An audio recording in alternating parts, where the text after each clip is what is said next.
Imagine holding the fate of the free world in your hands. Imagine commanding the largest amphibious invasion in history, knowing that the outcome could determine the course of civilization. Now, imagine stepping off the battlefield, not into retirement, but into the White House.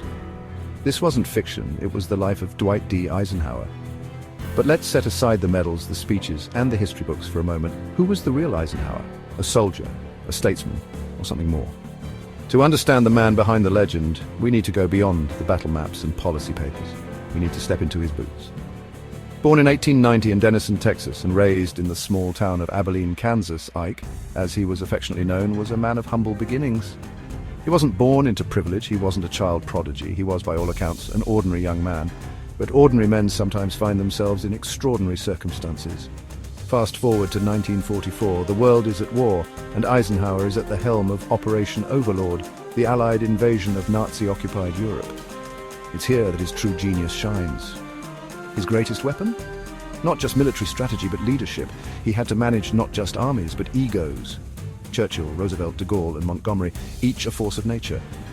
And yet, with patience and diplomacy, he unified them for a single history-altering mission. On the eve of D-Day, he visited paratroopers about to jump into the unknown. His words were simple but powerful. "You are about to embark upon the Great Crusade." And when the invasion began, he had already drafted a message taking full responsibility in case of failure. That was Eisenhower, calm under pressure, always ready to bear the burden of command. But his story doesn't end in 1945. Victory in war was one thing, winning the peace was another story.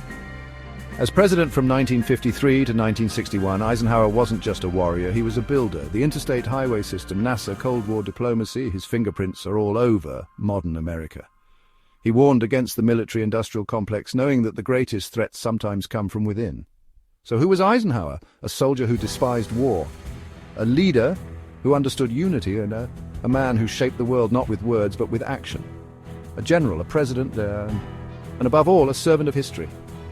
Leadership is the art of getting someone else to do something you want done because he wants to do it. That was Eisenhower, and that's why his legacy endures.